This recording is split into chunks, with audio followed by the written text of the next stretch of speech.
दोस्तों, हमने अक्सर ही ये देखा है कि यूएफओ एनकाउंटर बहुत जल्दी खत्म हो जाते हैं और ऐसी घटनाओं के बाद परग्रही अपने रास्ते चले जाते हैं और हम इंसान हैरान परेशान हो जाते हैं। खैर, एक घटना जो 1955 में स्वीडन में हुई थी, जो कि 3 घंटे चली थी और उसमें एक परग्रही की मौत हो गई थी और इंसानों ने उसके शरीर का आखिरी संस्कार किया था, जैसा कि उस परग्रही ने कहा था।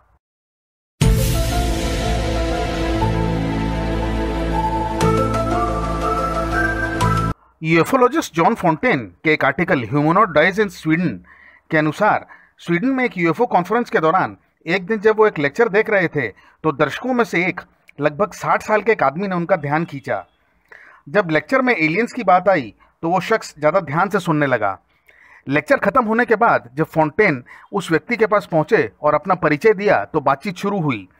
थोड़ी देर बात करने के बाद उस व्यक्ति ने फोंटेन को यह बताया कि वो एलियंस के बारे में लेक्चर में इतने ध्यान से क्यों सुन रहा था। उस व्यक्ति ने जो कहा वो कुछ इस प्रकार है। जुलाई 1955 में वो एक लकड़हारे का काम करता था और एक सुबह लगभग 6 बजे वो और उसके 2 दोस्त पेड़ काट रहे थे कि तभी उन्हें अजीब सी आवाज़ सुनाई दी। ऐसा लगा कि कोई बड़ा सा जानवर पेड़ों के बीच से इनकी तरफ आ रहा है। उन लोगों ने पलट के अपने आसपास बड़ी सतर्कता से देखा तो उन्हें एक सिगार की शेप की चीज़ पेड़ों के बीच दिखाई दी। उसे ऐसा लग रहा था कि कोई एरोप्लेन जिसके पंख टूट गए हों। खैर, वो चीज़ जो भी थी, इतना पक्का लगा कि वो उस जगह इमरजेंसी लैंडिंग करने वाली थी। जब उन्होंने उस चीज़ को ध्यान से देखा तो वो उनसे 500 मीटर दूर नदी की तरफ जा रही थी। उन्होंने उस चीज़ का पीछा किया और कुछ सेकंड बाद उन्हें लगा कि वो चीज़ क्रैश हो चुकी है। एक बड़े धमाके की बजाय वहाँ एकदम शांति छा गई और पूरी जगह रोशनी से नहा उठी। रोशनी इतनी तेज थी कि उन्हें लगा कि वे वो पेड़ों के आर पार देख सकते हैं और उसके बाद ऐसा लगा कि सब कुछ उस रोशनी की तरफ खींचा चला जा रहा है। उन लोगों ने अपने आप को उस रोशनी में खींचे जाने से संभाला और इस दौरान उन्होंने आसपास सूखे पत्ते और टूटी टहनियों को उस तरफ तेजी से खींचते हुए देखा और वहाँ चंद सेकंड्स के लिए बिल्कुल शांति छा गई। जब वो रोशनी गायब हुई तो उन लोगों ने अपने आप को संभाला और रोशनी वाली जगह की तरफ बढ़ चले। वहाँ पहुँचने पे उन्हें कुछ भी नहीं दिखा और ना ही मिला। ये देख वो लोग वापस जाने ही के लिए मुड़े ही थे कि उनमें से एक चिल्लाया, देखो यहाँ एक बौना पड़ा हुआ है। उन लोगों ने जब उसे देखा तो उनके समझ आ गया कि वो चीज़ नदी में क्रैश हो गई है और ये बौना उस चीज़ का पायलट था। उनके हिसाब से वो 4 फीट से ज़्यादा लंबा नहीं था और उसके शरीर के आसपास एक सफ़ेद लाइट थी। उसे देखने के बाद जैसे इन तीनों में से एक उसे छूने के लिए आगे बढ़ा कि वो दूर हट गया और स्वीडिश भाषा में कहा, मुझे मत छुओ, इससे तुम्हें ही परेशानी होगी। इसके बाद वो लोग उसे बड़े ध्यान से देखते रहे और उसके बाद उसने उनसे कहा कि अब तुम लोगों को पता चल चुका है कि मैं कौन हूँ। उसकी चमड़ी के रंग में हल्का पीलापन था और उसकी आंखें काली थीं। उन्होंने ये भी नोटिस किया कि भले ही उसकी जान पानी में गिरने से बच गई थी, लेकिन उसे बहुत ज़्यादा चोट पहुंची थी। वो इनकी तरफ देखकर बार बार मुस्कुरा रहा था, मानो ये कहना चाहता हो कि मैं ठीक हूँ।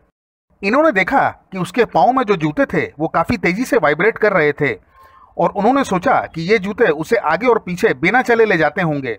इस सोच पर उस परग्रही ने अपना सर हाँ में हिलाया।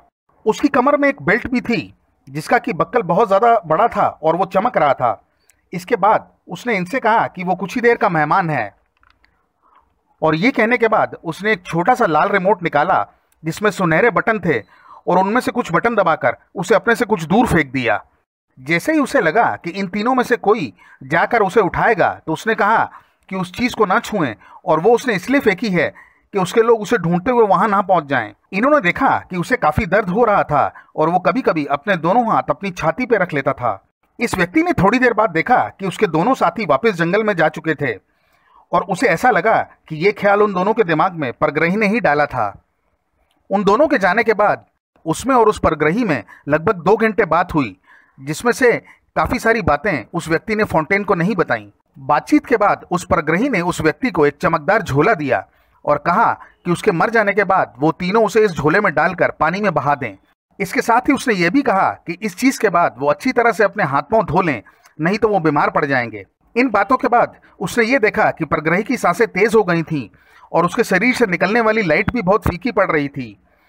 उसने ये भी देखा कि वो अपनी आंखें बंद कर कर किसी को याद कर रहा था और कुछ कह भी रहा था। उसकी मृत्यु के बाद इन तीनों ने उसे उस बैग में डाल दिया। उस बैग से गंधक की तेज स्मेल आ रही थी और वह इन लोगों के हाथ जला दे रही थी। जैसे ही इन लोगों ने उस बैग को पानी में डाला तो झाग और बुलबुले निकलने लगे, जिससे इन्हें लगा कि कोई रासायनिक प्रक्रिया हुई है। और लगभग 3 मिनट बाद ना वहाँ कोई बैग था और ना ही लाश। इन तीनों ने इस घटना का आपस में कभी जिक्र नहीं किया और उसके हिसाब से लेक्चर के दौरान जिस एलियन की पिक्चर दिखाई गई थी वो बिल्कुल वैसा ही लग रहा था। इसके कुछ दिनों बाद ही ये व्यक्ति चुपचाप उस जगह गया था और उसे एक चमकदार धातु का टुकड़ा मिला था, जिसे उसने अपने पास याद के तौर पर रख लिया था। इतना कहने के बाद वो व्यक्ति उठा और फोंटेन को गुड बाय कहकर भीड़ में गायब हो गया। इसने फोंटेन को कुछ और बातें भी बताई थीं, जैसे कि वो ईगल नाम के तारामंडल से आया था और उसके हिसाब से परग्रही सदियों से धरती पर आते रहे हैं और इनमें से कुछ ने इंसानों पर बड़ी पैनी नजर रखी हुई है। परग्रही के हिसाब से कुछ एलियंस यहाँ की मिट्टी, पानी और खानपान के सैंपल्स भी ले गए हैं ताकि उन्हें टेस्ट कर सकें, और अगर वो सफल हो जाते हैं तो आने वाले समय में धरती पे हमेशा के लिए आ जाएंगे। सबसे मुख्य बात जो उसने कही कि कुछ पैरेलल यूनिवर्स जो धरती के आसपास चक्कर लगाते हैं उनमें से एलियंस प्रकट हो जाते हैं और फिर उसी में वापस चले जाते हैं। कोई भी व्यक्ति यूएफओ या एलियंस के बारे में थोड़ी सी भी रिसर्च करता है तो उसे ये पता होगा कि ये सारी बातें काफ़ी सही हैं। और एक बात जो इस घटना से निकल के आई है कि परग्रही धरती पे क्यों आते हैं और क्या उनका मकसद इंसानों की मदद करना है। वैसे इस परग्रही को देख के तो ऐसा लग रहा था कि वो मदद करने वालों में से ही था। खैर, हमें अभी भी सच्चाई को जानने के लिए काफ़ी काम करना है और ऐसी घटनाएं हमें और ज़्यादा ज्ञान और परग्रहियों की तरफ एक अच्छे मन से धकेलती हैं। धन्यवाद।